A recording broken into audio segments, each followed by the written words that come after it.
Bienvenue à notre 5e rencontre de cette semaine de prière et de libération. Nous continuerons ce soir à entendre parler de jubilé.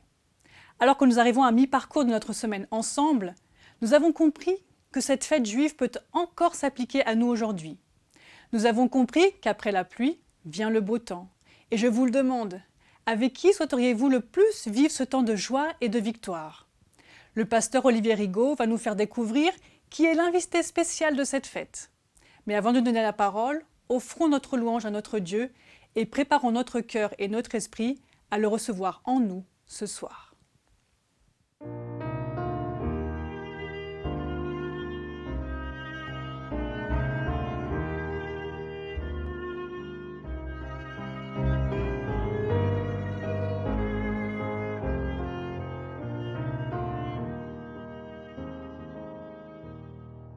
Oh, j'ai besoin de toi, j'ai besoin de ta voix qui vient me dire tout bas, oui je suis là. Viens te poser sur moi, viens me parler du roi, colombe de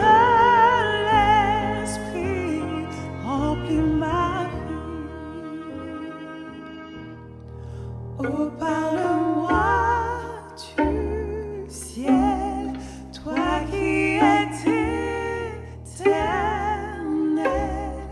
révèle-moi ton trône dans le royaume. Apprends-moi à t'aimer, te louer, t'adorer. Viens vivre près de moi, Jésus mon roi. Viens vivre près de moi, Jésus mon roi.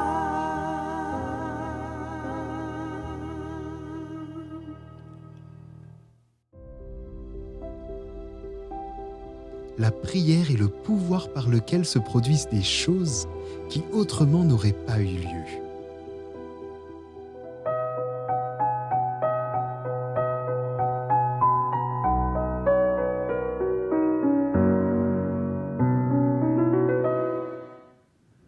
Bonjour, c'est toujours avec un grand plaisir que je vous retrouve pour cette nouvelle rencontre de semaine de prière et de réflexion biblique, toujours intitulée « Après la crise, le jubilé », une année de libération, de guérison et d'espérance. De retour du désert, Luc nous dit dans Luc 4,14 que Jésus, revêtu de la puissance de l'Esprit, retourna en Galilée et sa renommée se répandit dans tout le pays d'alentour. Le chemin du désert était un temps de jeûne et de prière, où Jésus, après une lutte intense, refusa les honneurs, le pouvoir et la gloire personnelle pour choisir un autre chemin, celui de la croix, un chemin de pauvreté, de service et de sacrifice, de don de soi. Après avoir enduré la faim et la soif, après la prière, le jeûne et le dépouillement, Jésus est revêtu de la puissance du Saint-Esprit. Comme si pour être revêtu de l'Esprit Saint, il nous fallait nous dépouiller de quelque chose, nous dépouiller de nous-mêmes pour être revêtus de Dieu.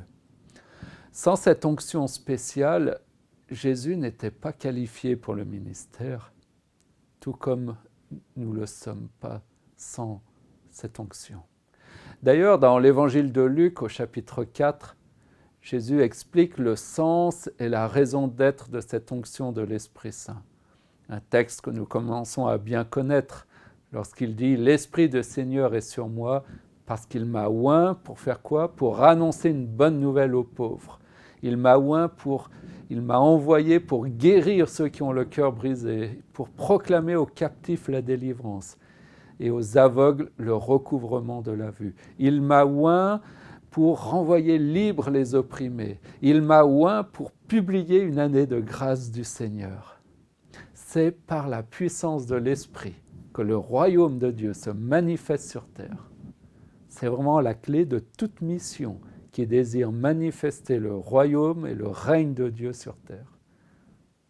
C'est vraiment essentiel.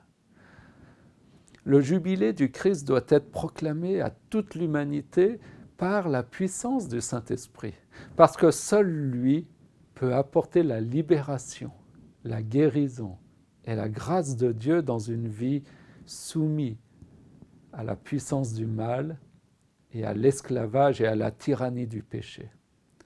La proclamation du jubilé n'est pas une parole seulement humaine qui serait sans force, mais c'est une parole du Christ, une parole de Dieu, cette même parole créatrice qui, une fois proclamée, est toujours accompagnée de cette puissance recréatrice de Dieu.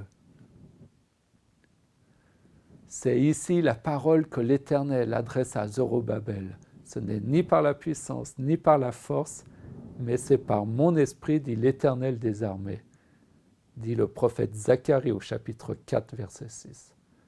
Cette promesse est tirée du livre de Zacharie.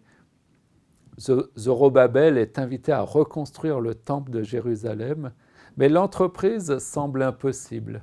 Il se trouve face à des ruines et une montagne de problèmes. Et en plus, il doit faire face à de sérieuses oppositions au projet que Dieu a. Mais c'est le projet de Dieu. Et c'est à ce moment où le découragement guette que le Seigneur encourage son peuple et l'exhorte à la foi, à ne pas regarder à eux-mêmes, à leur propre force, mais à compter sur la promesse de l'Esprit, de faire confiance à l'action de l'Esprit pour mener à bien la reconstruction du temple. Le projet du jubilé, nous le verrons également à une prochaine méditation, c'est la naissance d'un nouveau temple, d'une nouvelle communauté de foi, sauvée par Christ et remplie de la grâce de Dieu et de son Esprit. Les 120 disciples à la Pentecôte étaient ensemble, déterminés à recevoir ce que Dieu avait promis. Et c'est durant d'ailleurs un temps de prière que Dieu a répondu à cette assemblée par une onction spéciale de son esprit. Des langues descendirent sur les disciples pour mettre en eux ce feu divin, cette flamme de la foi et de l'amour pur de Dieu. Et lorsque l'Esprit vient, il y a alors une joie et une passion pour Jésus qui se manifestent en nous. Le Saint-Esprit amène la vie et la passion dans notre être. Lorsque l'Esprit vient, il se passe quelque chose. Et alors les gens entendent une parole vivante et puissante. Ils sont touchés par ce quelque chose, par ce qu'ils voient et ce qu'ils entendent. Une communauté ointe pour proclamer le jubilé. À l'image du Christ, ce peuple est également oint par le Saint-Esprit, du Saint-Esprit, pour annoncer à son tour une bonne nouvelle aux pauvres, pour proclamer à son tour une année de grâce du Seigneur, année de libération, de guérison et d'espérance. L'onction vient de Dieu, réside en l'homme et attiré par la foi, agit par l'action, se renouvelle par la prière, grandit par la fidélité et survit dans la sainteté. L'onction est le droit légal donné pour agir et être à l'image de Dieu. Une fonction sans onction n'est pas différent d'explosif sans détonateur. Lorsque l'Esprit vient, les dons viennent dans l'Église. Dieu a pour chacun une onction spéciale, une part d'onction, une mesure d'onction, selon la mission qu'il lui a confiée. Il ne demandera jamais plus que ce qu'il a donné.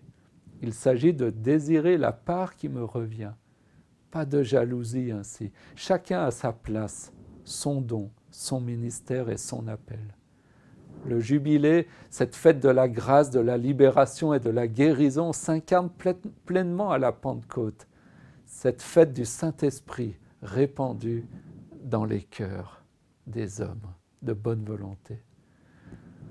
Le jubilé, c'est un appel à la liberté en Christ de tout esclavage. Le jubilé, c'est sonner le corps pour se rassembler à l'image des 120 disciples autour d'une promesse essentielle, vitale pour l'Église, le don du Saint-Esprit.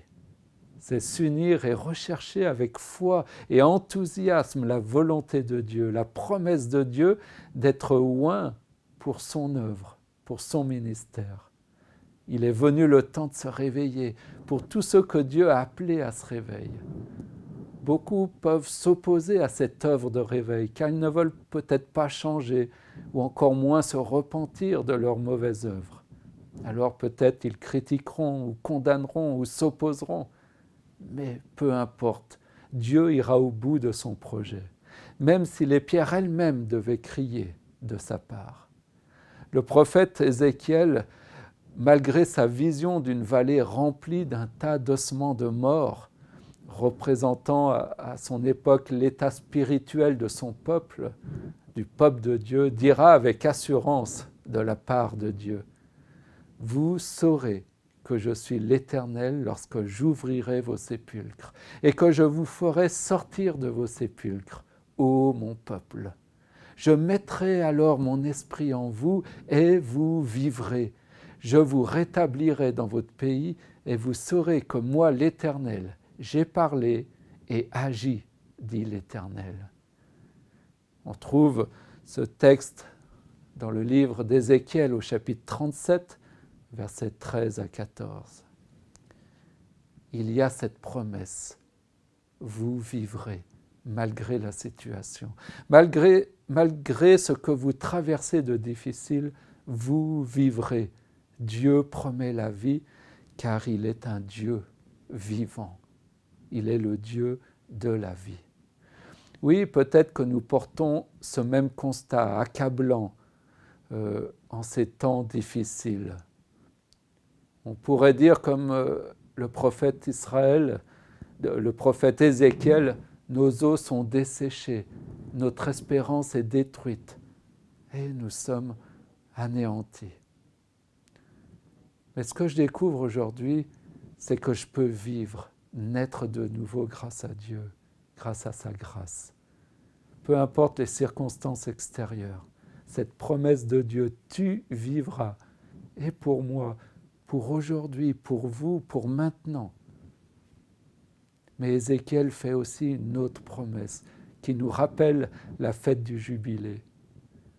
Il dit, je vous rétablirai dans votre pays et vous saurez que moi, l'Éternel, j'ai parlé et agi, dit l'Éternel. Dieu est résolu à nous ramener dans notre pays, cette terre promise de paix et de joie, d'éternité. J'ai parlé et agi, dit l'Éternel. Dans l'attente de la manifestation du royaume de Dieu et du retour du Christ, Dieu est vraiment résolu à réveiller son peuple. Et il le fera avant son retour, car il a un message à transmettre. Et il nous dit ceci dans Ésaïe 43, verset 13, « J'agirai, qui s'y opposera ?» dit Dieu.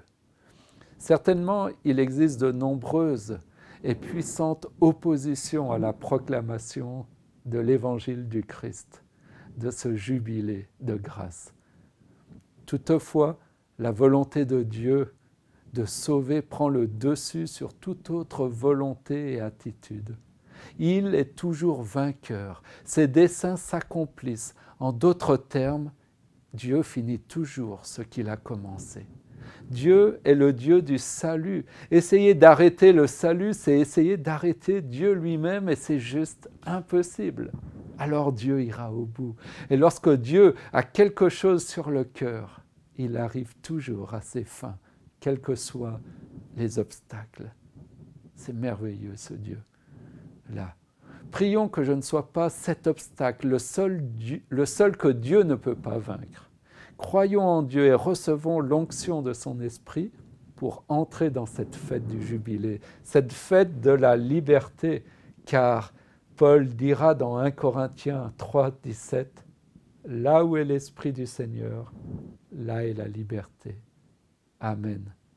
Que Dieu vous accorde cette liberté de l'Esprit Saint dans votre cœur, dans votre être tout entier, et que sa grâce puisse resplendir sur votre visage et manifester la lumière dans ce monde. Que Dieu vous bénisse. Amen.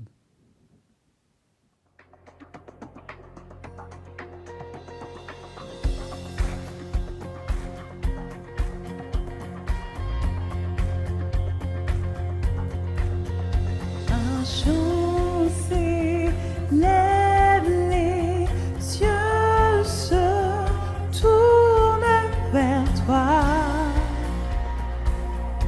se tournent vers toi. L'espoir renaît, les cœurs soupirent après toi. Oui, après toi. En te voyant, nous retrouvons la force de vie. Quand nous sommes en ta présence, nos craintes fuient, elles s'enfuient. Hosanna, Hosanna, tu es le roi, le sauveur, à toi la gloire et l'honneur. Hosanna,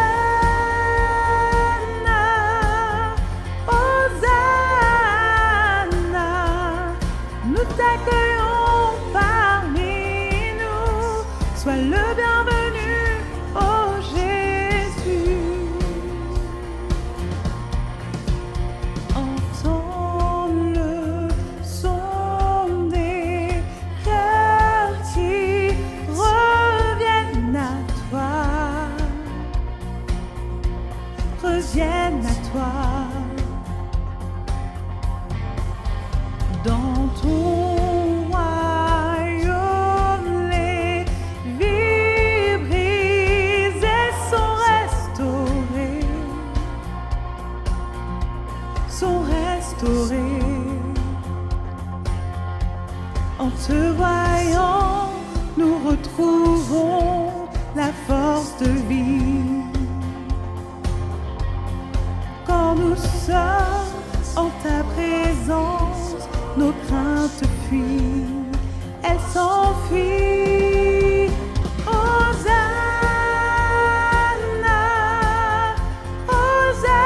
Hosanna, tu es le roi, le sauveur, à toi la gloire et l'honneur. Hosanna, Hosanna, nous t'accueillons parmi nous. Sois le bienvenu, ô Jésus. Hosanna,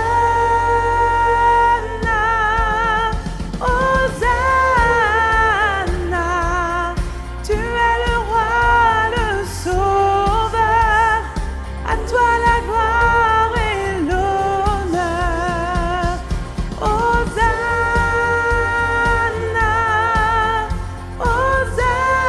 Hosanna, nous t'accueillons parmi nous. Sois le bienvenu, ô Jésus.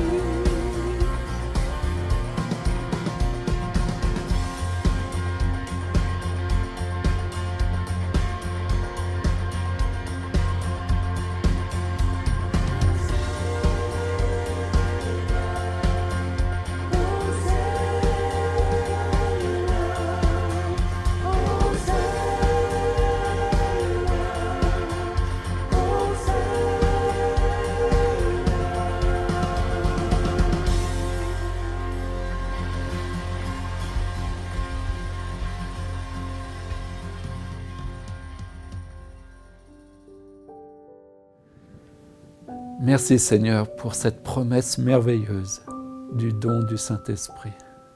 Pardonne-nous lorsque nous te résistons et faisons obstacle à ta volonté de nous bénir et de nous oindre de cet Esprit Saint, esprit de force, de sagesse et d'amour qui nous donnera la force de rentrer à la maison, de rentrer chez toi, Père. Merci de nous accompagner dans ce chemin. Tu connais nos cœurs et nos résistances. Tu connais aussi nos faiblesses et nos tentations. Mais nous croyons que tu es plus grand que tout cela, Seigneur, et que ton amour saura ramener nos cœurs à toi, nous toucher, et que ton esprit saura nous convaincre de ta grâce, de ton pardon et de ta miséricorde. Oui, Seigneur, merci pour cette grâce, cette promesse du Saint-Esprit. Nous te prions pour le réveil de ton Église, afin qu'elle puisse partager avec force, amour et sagesse cet évangile, cette année de grâce du Seigneur, afin que d'autres personnes puissent faire l'expérience de ta liberté, du Saint-Esprit. En Jésus-Christ, Père, nous te prions et te demandons toutes ces grâces. Amen. Merci au pasteur Rigaud et à chacun d'entre vous d'avoir suivi ce programme qui a été préparé avec soin pour vous. N'oubliez pas qu'au bas de cette vidéo se trouve le lien pour envoyer vos requêtes spirituelles. Une équipe d'intercession vous soutient en présentant devant Dieu vos demandes dans la prière. Et nous vous donnons rendez-vous demain à 19h pour notre 6e rencontre à la recherche de cette libération qu'offre le Jubilé. Je vous souhaite une belle soirée dans la présence de notre Dieu 3 fois saint.